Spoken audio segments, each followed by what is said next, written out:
Are you ready to party?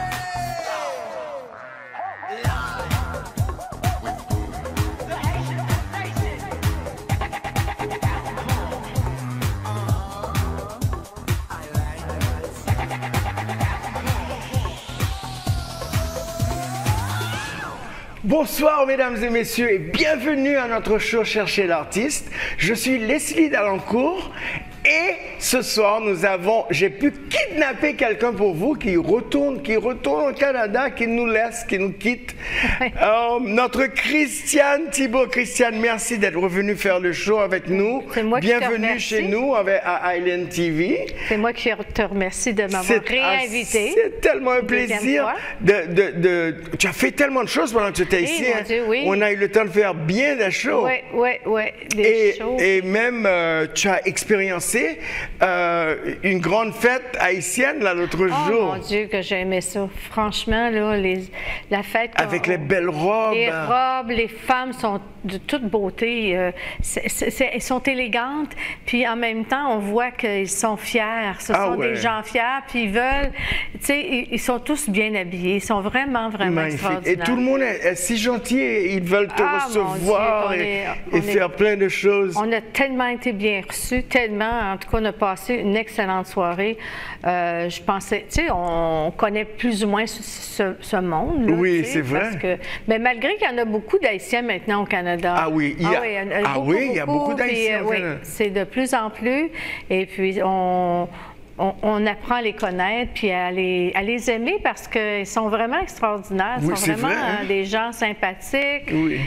Tu vois qu'ils aiment le monde. Aussi. Ce que j'aime d'eux, c'est qu'ils aiment la vie. Ils aiment s'amuser, ils aiment danser, chanter. Comme les Canadiens. Comme les Canadiens. Comme les Canadiens. Ça, je peux te dire que j'avais pas encore appris l'heure de l'apéro.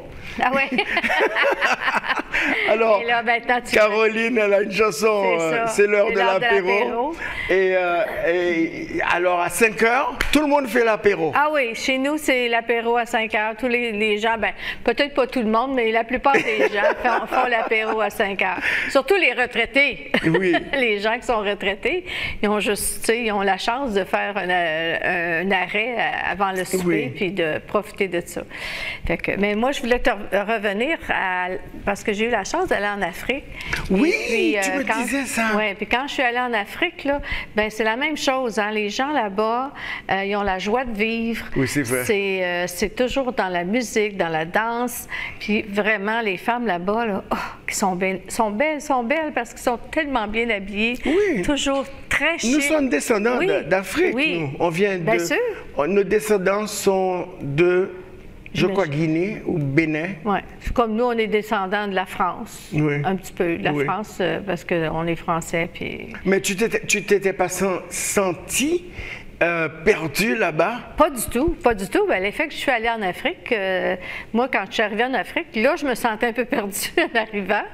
Parce que, tu sais, tu arrives à l'aéroport, puis tu es entouré de gens africains. Oui. Alors que chez nous, je me dis, quand un Africain arrive chez nous, tu dois se sentir à peu près la même chose que moi. Oui, bien sûr, c'est la même chose. Mais non, ils m'appelaient Maman Mousseau là-bas parce que pour eux autres, des grands-mères, les gens, les femmes vivent pas tellement vieilles là-bas parce que à cause du sida, je pense. Mais aussi, ils apprécient l'âge, les gens qui prennent l'âge. Oui, c'est pas comme la communauté américaine où dès que tu prends un certain âge, on te met de côté et puis tu n'as... Écoute, ils m'ont comblé de cadeaux avant de partir. Oui. J'en revenais pas. Ça aurait été à moi leur donner des cadeaux. Oui. Mais non, c'est à eux qui me donnaient des cadeaux.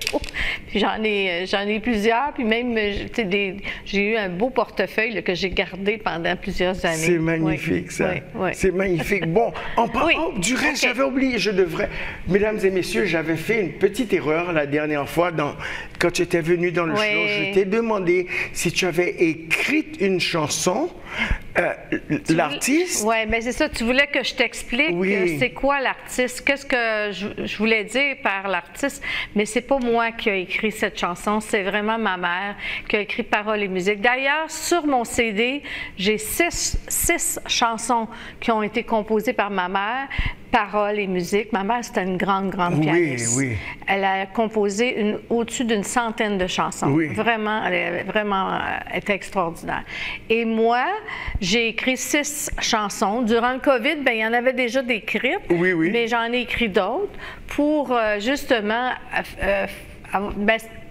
comment je te dirais ça? L'idée est venue de Rudy Morgan. Rudy oui. qui m'a approché, qui m'a dit, Kirsten, tu n'as jamais pensé te faire un CD avec tes compositions, parce qu'il n'avait entendu quelques-unes. Oui. Il dit, ta mère aussi, il dit, elle a des belles compositions, tu pourrais faire un CD. Et moi, rendue à la maison, je me suis dit, c'est vrai, ça serait le fun. Je pense que j'ai envie de me payer la traite, puis de me payer ce luxe-là. Puis je me disais, ça va faire un beau souvenir pour mes petits-enfants, oui. puis ma fille. Oui. Parce que ma fille, vraiment, sa grand-mère, c'était pas drôle. Oui. Elle était vraiment importante. Elle a pu connaître sa grand-mère? Oui, elle a connu sa grand-mère. Puis mes petits-enfants aussi ont connu leur arrière-grand-mère. Wow. Fait que, puis c'était vraiment, elle était vraiment appréciée. Ma mère, c'était une personne que tout le monde aimait. Oui. Il n'y a pas grand monde qui n'aimait pas ma mère. Je te jure, elle avait toute une personnalité. Alors, quand tu entends l'artiste qui a été écrite par ta mère, qu'est-ce que tu ressens? Bien, c'est que comme l'artiste, c'était une chanson que ma mère avait composée pour ma sœur, qui a été une grande chanteuse au Québec. Que j'ai rencontrée quand je suis venue au Canada. Bonjour, Marjo. Marjo Olivier. C'était une excellente chanteuse. Elle a fait beaucoup. Elle a chanté plusieurs années.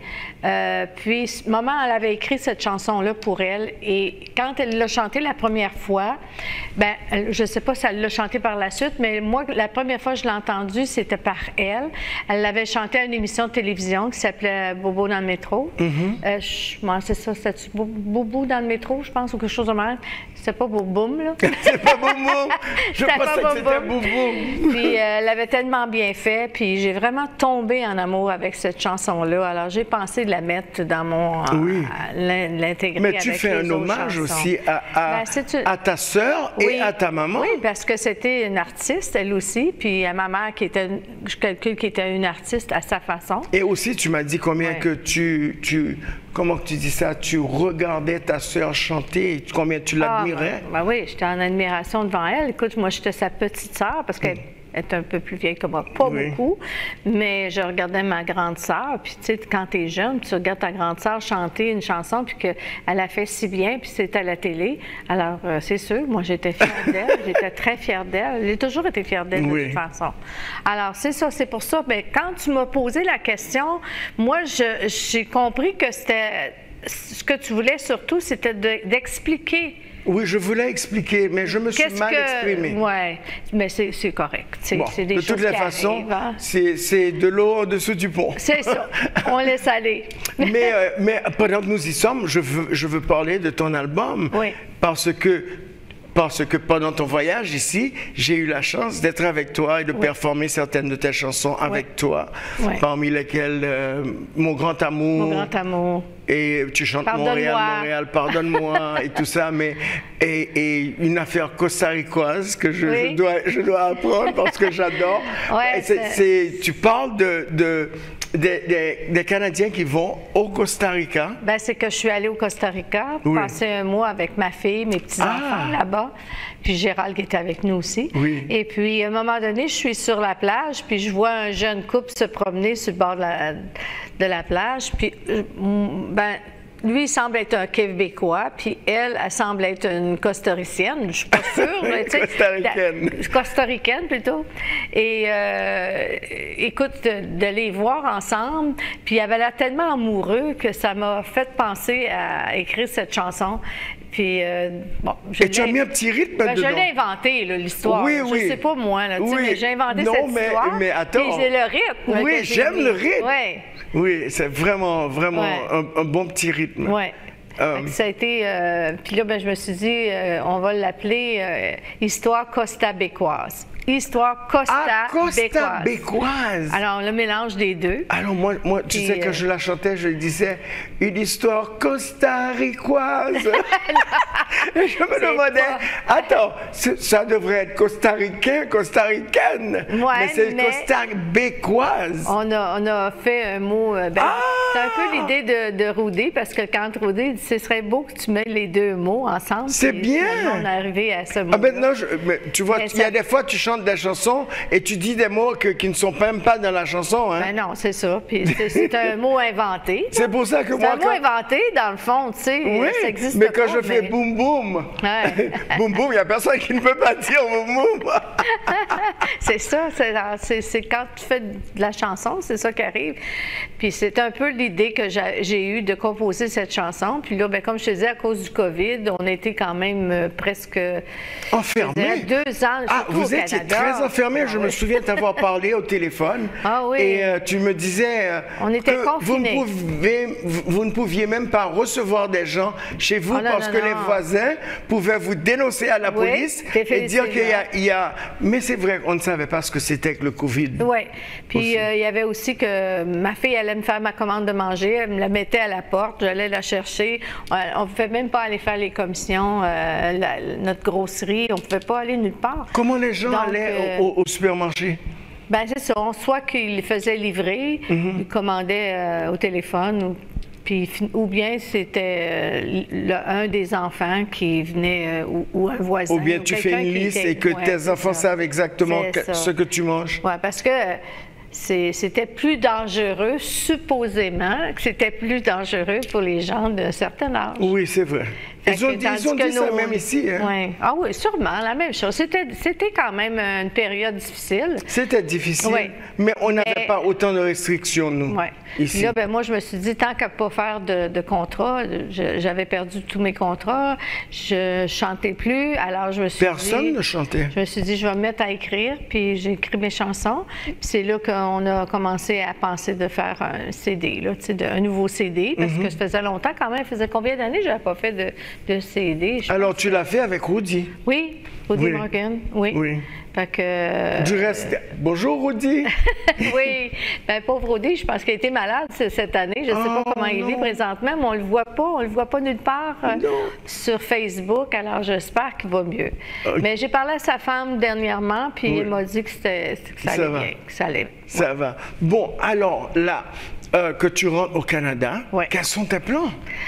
Ben, mes plans, premièrement, j'ai des contrats en entrant. Oui. J'ai plusieurs contrats parce que je travaille depuis, je te dirais depuis 1 an à peu près, je travaille beaucoup dans les centres de personnes âgées. Ce qui est bien. Alors, oui, parce qu'ils en ont besoin, ça les des ennuis. Alors, je fais affaire avec une agence et cette agence-là me trouve des contrats. C'est magnifique. Et je travaille beaucoup. Alors, attends. Mesdames et messieurs, nous allons prendre une petite pause et nous vous retournons dans quelques secondes. N'allez nulle part.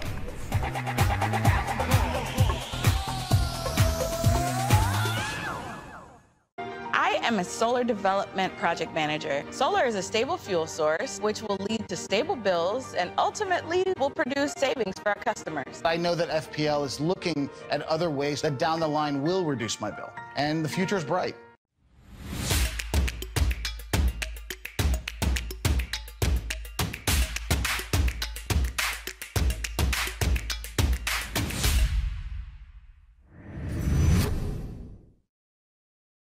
Sylvester Comprehensive Cancer Center delivers the most innovative treatments available, from leading-edge research and breakthrough clinical trials to life-changing therapies and superior outcomes. Sylvester Comprehensive Cancer Center is the only NCI-designated and nationally ranked cancer center in South Florida. And with 10 locations in the region, it's easy to find a specialist near you. Learn more at inpursuitofyourcure.com. Seniors need and deserve the best care they can get. At I&B, we've been providing such care for over 20 years. Our seniors built this community. They invested in us. Now it's time to give back to them. At I&B, we know how to care for our seniors.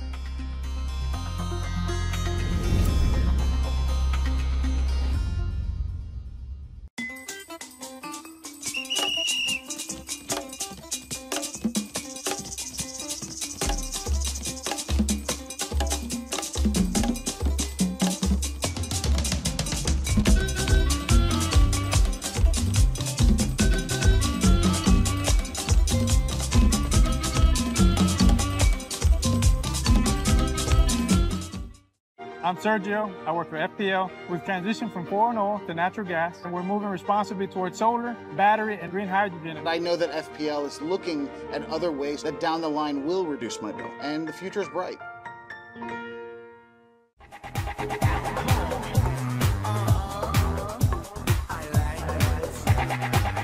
Alors, nous sommes avec notre invitée, Christiane Thibault, la belle Christiane, à la voix d'ange. Ah, parce que j'avais dit l'autre jour, quand je t'ai présenté la voix d'or. La voix d'or, la voix d'ange. Les gens se mêlent un peu. Mais c'est vrai que la voix d'ange, c'est Yvonne Courage qui m'a donné ce titre-là. Donc, je te parlais... Un petit ange cornu, là, des fois. Si c'était moi, elle aurait dit que j'étais la voix. Toi, c'est sûr. La voix du diable. Regarde, je te demandais avec ton nouveau groupe, là, est-ce que tu penses aller faire les villes du Canada? Tu sais, il y en a plein. Définitivement, si tout va bien, parce que, comme je te dis, moi, c'est des gens que je connais plus ou moins. Là, tu sais, là, je leur ai envoyé mes chansons. Ils travaillent sur les chansons.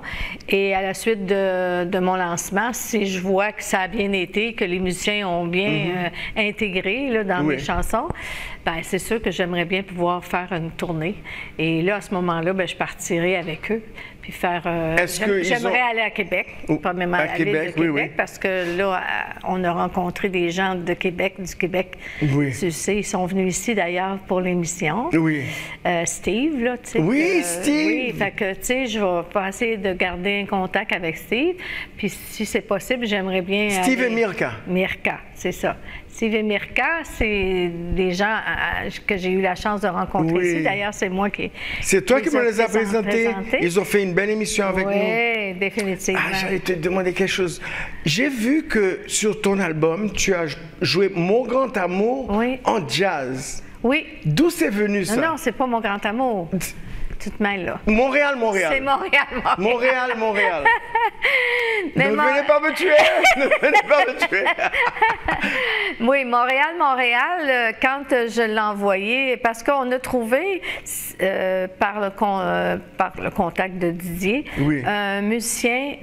Malheureusement, il est décédé, mais en tout cas, un musicien qui s'appelait Jean-Yves, qui demeurait à Sherbrooke, mais qui a fait tous mes la plupart de mes arrangements de mes chansons qui sont sur mon CD. Oui. Et Jean-Yves a envoyé cette version-là. Puis là, quand Didier a reçu... Qu'est-ce qui t'a fait embarquer dans le jazz? Ben, écoute, moi, j'aime le jazz. Oui. J'ai déjà pensé m'en aller vers le jazz. Parce que même ici, je pense, là, 3 ou 4 ans, en tout cas, j'ai fait un spectacle au Thunderbird. Oui. Et à ce moment-là, j'avais fait des chansons jazzées. Oui. Et Marie-Suzy, que tu connais, m'avait dit « Pourquoi tu te lances pas dans le jazz? Tu l'as tellement bien. » En tout cas, elle a trouvé qu'elle me voyait faire du jazz. Et c'est entraînant, hein? Oui. C'est entraînant. Ben, c'est que aussi... On a le Festival du jazz à Montréal. Oui, où notre ami Toto joue, a gagné plein de prix là-bas avec le Festival du jazz. Alors, je me dis que peut-être ça serait une entrée. Là, pour c'est une bonne idée. Alors, quand je l'ai entendu au début, ça faisait différent parce qu'on l'avait fait quasiment en reggaeton. Oui. On l'avait fait en dance. On l'a fait en reggaeton, en dance, et puis la version slow. Ouais, on l'a fait en bachata. Country. Et on l'a fait en bachata. Oui. Et puis, quand je l'ai entendu la première fois, j'ai trouvé ça bien, mais de l'entendre en jazz, c'était nouveau, puis j'ai aimé ça. J'ai aimé ça dès le départ. C'est un bon rythme. Oui. Alors, tu penses prendre d'autres chansons et les faire en jazz? Peut-être, on ne sait jamais. On ne sait jamais, mais là, le pauvre Jean-Yves est décédé, alors il va falloir que je trouve quelqu'un qui va faire mes arrangements. Voilà. Parce que moi, j'avais quelqu'un qui a fait mes arrangements pendant des années, qui s'appelait Daniel Labrec. Oui. Mais malheureusement, Daniel, en tout cas, pour le moment, c'est pas possible qu'il puisse travailler sur mes chansons. Oui. Alors, c'est pourquoi que j'ai pris Jean-Yves. Et Jean-Yves a vraiment fait, c'était vraiment un travail exceptionnel. Écoute, c'est un musicien, un pianiste. Et puis, tous les arrangements qu'il a fait là, dans mon CD, en tout cas, moi personnellement, j'étais très satisfaite. Je suis très fière de mon CD, très, très fière. Ah oui, moi aussi, moi, je l'ai dans la voiture. Qu'est-ce qui va arriver avec ce CD-là? Je le lance dans l'univers, puis j'espère que ça va produire quelque chose. On a pensé l'année prochaine d'essayer de faire une tournée ici et puis d'aller au Mexique aussi. Oui. Parce qu'il y a beaucoup de francophones qui y vont pendant une certaine partie de l'année. Moi, j'ai beaucoup d'amis qui vont au Mexique. Puis je te dis, cette année, j'ai hésité entre le Mexique et la Floride. Oui? Maintenant, je suis contente d'être venue là, parce qu'on a vraiment eu du bon temps. Ah, vraiment? Écoute, on a passé vraiment 2 mois exceptionnels. Puis, mais là-bas, au Mexique, je suis déjà allée, là, c'est à Puerto Vallarta. À Puerto Vallarta? Oui, Puerto Vallarta, moi, je trouve que c'est un endroit qui est calme, qui est tranquille. Oui. Là, ça fait une couple d'années que je suis allée là. Peut-être que ça a beaucoup changé. J'ai pas encore fait Puerto Vallarta. J'ai fait Acapulco. Oui, j'ai fait Acapulco aussi. Tulum. Moi, j'ai fait Tulum. Cancun, Mexico City. T'en as fait plusieurs. Et j'ai oublié plein de villes. Je connais bien le Mexique parce que ma marraine, qui est devenue ma mère quand ma mère est morte, elle travaillait à l'ambassade du Mexique en Haïti. OK. Donc, j'ai grandi avec plein de Mexicains, puis leurs mœurs et tout ça. Ils étaient toujours très fabuleux. Ouais. Donc, du reste, j'ai toujours aimé la musique mexicaine et tout ça. J'aime tout ce qui est rythmé. Tu sais que nous, on a eu un motorisé, hein? Puis le motorisé... Vous avez été au Mexique avec votre motorisé? Non, mais je faisais partie d'un groupe qui s'appelait Winnipeg. Oui. Et là, depuis quelques années, tous les gens, pas tous les gens, mais une bonne partie de Winnipeg s'en vont au Mexique. Alors, si je vais au Mexique, c'est sûr, j'ai plein d'amis là-bas. Et c'est vrai, vous pourriez passer les frontières avec un motorisé? Non, j'irai pas avec le motorisé, j'irai en avion. Ouais. C'est loin, écoute, c'est quand même beaucoup de trajet.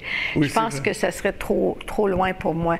Mais ce que je voulais dire, c'est que si jamais on décidait d'aller chanter au Mexique, j'aurais des amis qui seraient là, qui viendraient. On va se préparer des contrats, hein? Oui, on va essayer l'année prochaine. On va essayer. Parce que l'année prochaine, on ne sait pas. En tout cas, moi, on ne peut pas dire ce qui va se passer. On ne peut pas prévoir un an d'avance, mais j'aimerais pouvoir revenir soit ici, si je reviens ici. Mais on peut faire un passage ici. On peut faire les deux aussi, comme tu disais. On peut faire un mois ici, un mois au Mexique. Exactement. Ce serait fantastique. Oui. Ce serait fantastique. Bon, à part ça, est-ce que tu as l'intention, tu disais que tu vas faire ton album en anglais? Oui, j'aimerais ça... faire la traduction de mes chansons en anglais, parce que je suis sûre qu'il y en a là-dedans qui irait bien en anglais. Mon Dieu, oui. Mon grand amour a été traduit par Lisabelle, que tu connais bien. Oui. Et puis, quand je la chante, là, je trouve que je pense que ça devrait bien passer. En anglais. En anglais. Fait que là, je pense si Lisabelle veut bien faire la traduction parce que moi, je suis pas assez bonne en anglais pour faire la traduction. Ça va me prendre quelqu'un qui s'y connaît dans ce domaine-là, puis qui pourrait faire la traduction, mais en chanson, c'est pas pareil comme traduire un texte, là. C'est pas exactement la même affaire. Avec toute ton expérience, qu'est-ce que tu dirais, par exemple, à un jeune qui va essayer d'aller dans la voix ou bien dans... il y a une émission, La Voix. La Voix, et il y a aussi une... Star Academy. Star Academy. Oui. Les jeunes qui commencent là, qu'est-ce que tu leur dirais? Je pense que c'est la persévérance au départ. C'est de persévérer parce que, malheureusement, moi, c'est ça qui m'a manqué. La persévérance? Persévérance, c'est parce que... Non, c'est pas tout à fait ça. Chaque personne est différente. C'est bien sûr, moi, j'aurais aimé ça, faire carrière, mais il m'est arrivé des choses que... T'as mis ça. C'est ça. C'était pas possible pour moi. Mais pour un jeune qui débute, premièrement... Moi, j'ai suivi des cours de chant, puis je trouve que c'est une bonne chose de suivre des cours de chant, de connaître son solfège aussi. Ça, je trouve que c'est une bonne... Son solfège, hein? Le solfège. Oui, OK. Parce que sans jouer un instrument nécessairement, mais de connaître au moins un peu le solfège, de faire des vocalises pour que la voix soit toujours juste. À point. À point. Parce que quelqu'un qui fausse, c'est pas agréable à entendre. Non. À moins que ce soit, des fois, on m'a dit que Édith Piaf faussait. J'ai de la misère à croire ça, là, mais elle n'était peut-être pas tout le temps juste sur la note. Mais de toute façon, je pense que ça, c'est bien important, de la justesse. Et puis, bien, ça, je pense que c'est avec la pratique, puis de ne pas arrêter, puis de croire aux rêves. On a des rêves dans la vie, puis d'y croire à nos rêves. D'y croire. Puis, moi, je pense que quand on écrit ce qu'on veut obtenir, ce qu'on veut, où on veut se rendre, bien, il faut l'écrire. Il faut l'écrire parce que quand c'est écrit, j'ai l'impression qu'on a plus de possibilités de s'y rendre. Et le regarder de temps en temps? Oui. Même le mettre sur son frigidaire ou moi, au début de l'année, je fais toujours ça depuis quelques années. Quand l'année débute, dès le début, j'écris à peu près 10 choses que j'aimerais qui arrivent dans cette année, dans l'année qui s'en vient. Puis beaucoup de choses arrivent. C'est incroyable. Au moment où on l'écrit, puis de le regarder, comme tu dis, de temps en temps. Oui. Puis, ça reste dans ta tête et puis oui. tu travailles en fonction Exactement. de ce but-là. Parce que quand tu as un but, si tu prends une chaloupe, tu embarques dans une chaloupe, puis que tu tournes en rond, ça ne donne rien. Non. Il faut que tu aies un but. Tu dis, bien là, moi, je veux me rendre à tel endroit. Bien, si tu as ton but de te rendre, alors c'est là que tu t'y rends, puis tu t'y rends sans faire de détour, là, tu sais. Tu te rends directement là. Et toi, comment tu choisis ton style de chanson? Par exemple, ça, c'est difficile. Le spectacle que tu as fait l'autre jour, Thunderbird, était bien monté quand même.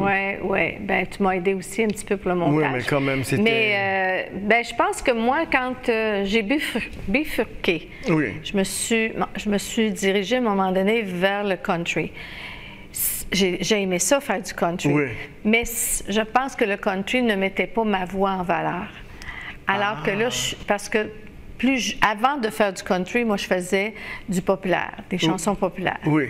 Alors, je suis retournée vers le populaire et retournée vers des chansons à voix. Parce que moi, j'ai toi, tu as la voix, hein? J'ai la voix.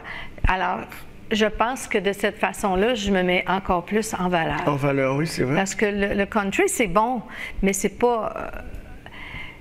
ça dépend des chansons comme des raisons. Parce que moi, j'aime beaucoup le country américain. Country francophone, il y en a des bonnes tunes. C'est vrai qu'il y en a des bonnes tunes, mais je préfère, moi, personnellement. Le country américain. Je sais que les jeunes préfèrent aussi. Oui. Mais c'est la langue anglophone aussi qui se marie bien avec la musique. Ça se marie bien. Oui, je ne sais pas pourquoi. Il y a quelque chose qui se fait, un déclic qui se fait entre les deux. Alors, mesdames et messieurs, merci encore de nous avoir suivis ce soir. La semaine prochaine, on se revoit à la même heure sur Island TV, 6h30. Je suis Leslie Dalancourt, cherchez l'artiste, je vous aime. Au revoir.